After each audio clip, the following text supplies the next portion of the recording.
Hey everybody, I'm Justin Wright. This video today, I'm gonna talk about the business. So Justin Wright Fitness, I started in October of 2019 and it's now October of 2021. So much has changed. I've learned so much. I've met a lot of amazing people, helped a lot of different types of people.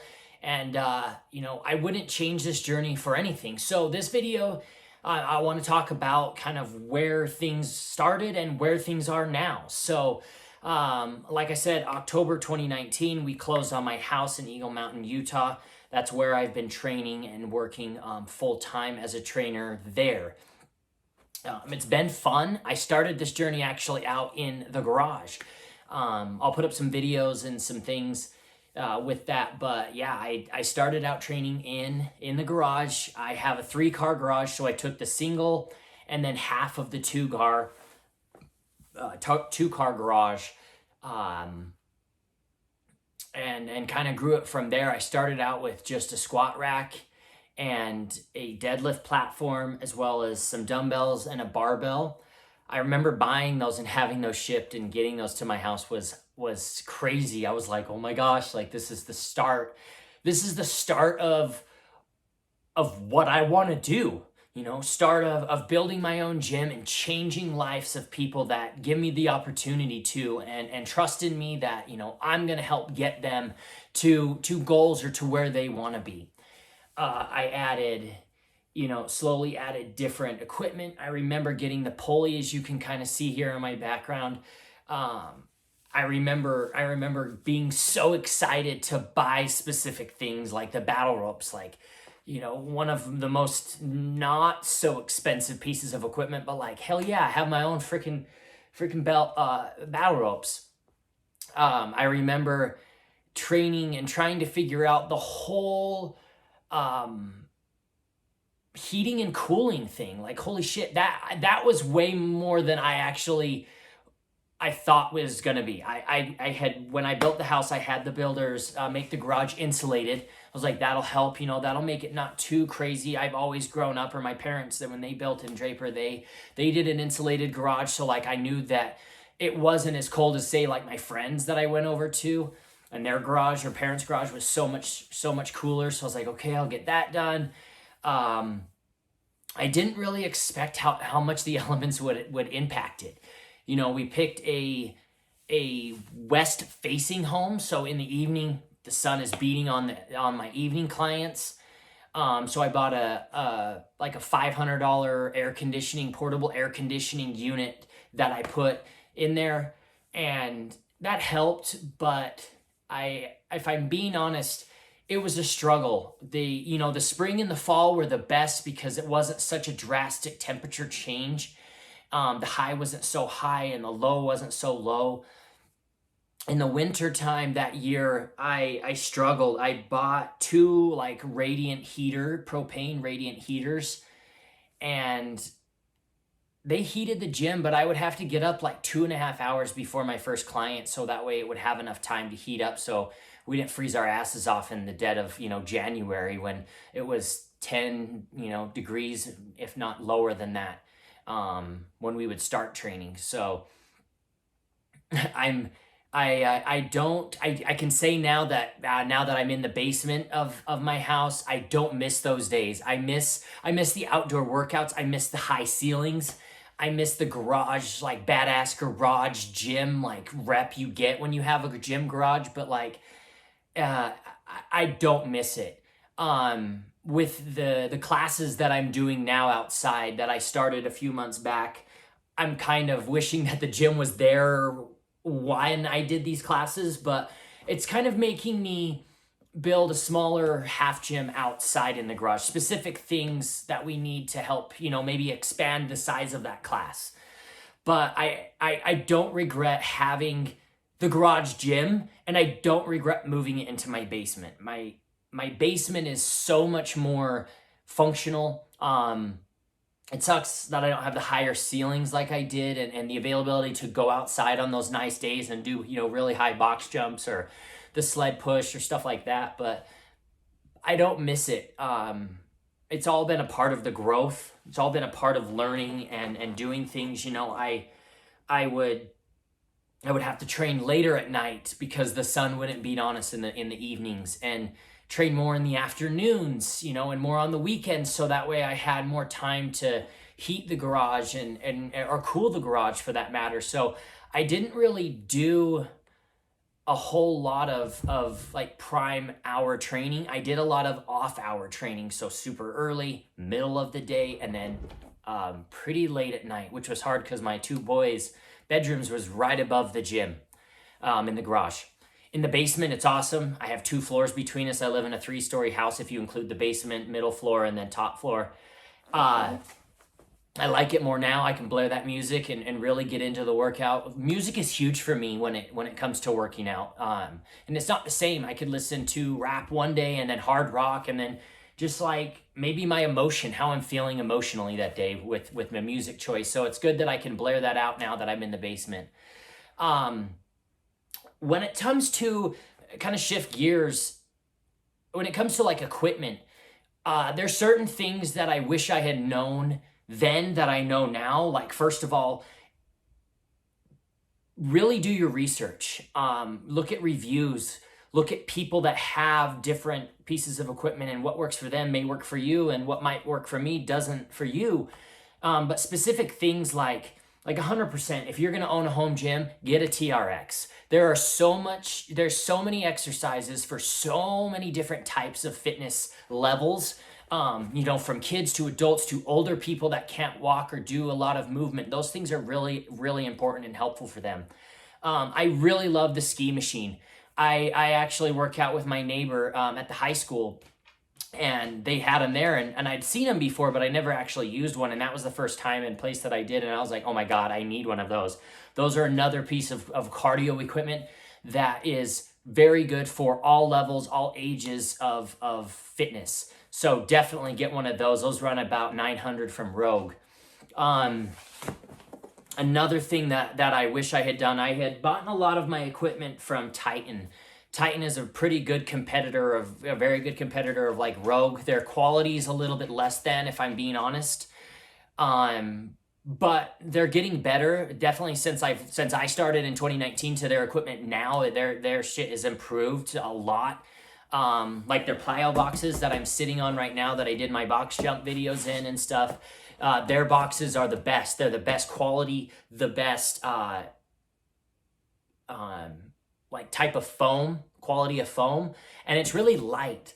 Like I have another set that I bought, and oh my God, they're so heavy, but the Titan ones are really good. But the main one is that I was trying to find a good pulley system that I liked.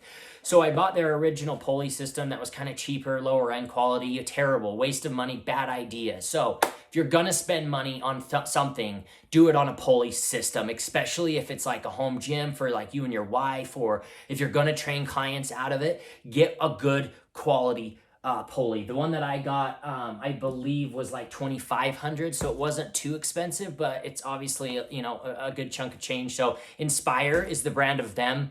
They make solid stuff. I have a bench from them as well that's pretty solid. So Inspire's a good company. So those types of things, like I had bought 2 of those.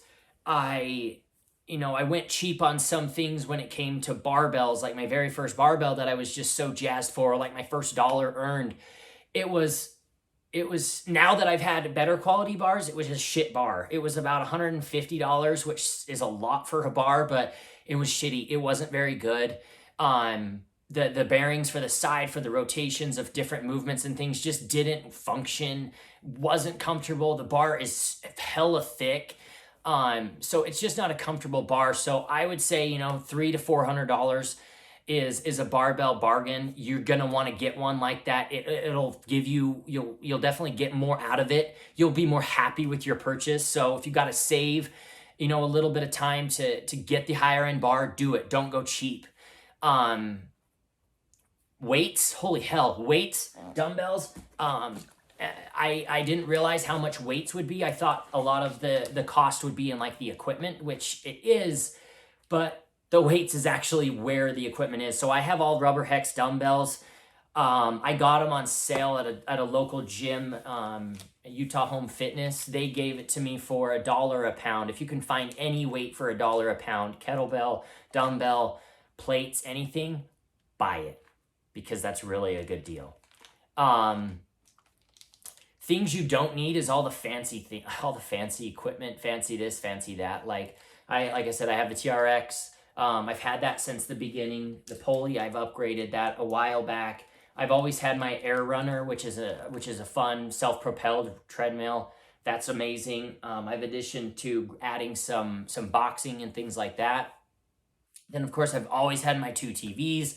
I'm a very TV guy. I love music. So whatever I can do to help you work out and enjoy it as much as I do is my goal with my clients. So if you're an online client or an in-person client, that's my goal, is to get you to love exercise as much as I do. It works with some and it doesn't work with others, but at least if we can make it fun and struggle together, that's kind of where I want to go with the way I train. It's crazy when it comes to being a new trainer and kind of finding your niche and finding your place. I feel like the personal training market, even though there's such a need for them, it's so saturated on Instagram and places, and it's hard to stick out. So find what you're good at. Be nice, be friendly. Take time to comment to people, even if they aren't a client. Be nice to people, but also at the same time, know your worth. I had a client ask me, or not a client, another trainer asked me that was just starting, getting going, what should I do? And people come at me and are like, oh, well, will you do a discount? Or can you do a discount? Or, well, if I train more, can you provide, a discount on your charge or whatever? And I told this person, obviously that's up to you. If it's your business or whatever, and you run the show, you make the shot, you call the shots, then do what you want to do and price the point how you want to. But what I told them was, if you feel like they value you enough at that price, then do it for them. And why I said that is because if you say your pricing is, to make things easy, say you're $50 an hour, right? And a client comes in and they're like, hey, if I train 4 times a week, can you do a discount for me? In my scenario, in my situation, if someone was training with me and doing that, then yes, absolutely. Let's figure out something to make it more affordable or to get you in more, for example, right? But I feel like if you drop your price, or if you're already priced competitively with people and they come in and ask for a discount by training more a week or whatever, and you don't feel that you should as a trainer, then hold your ground and say, no, unfortunately, that's my price.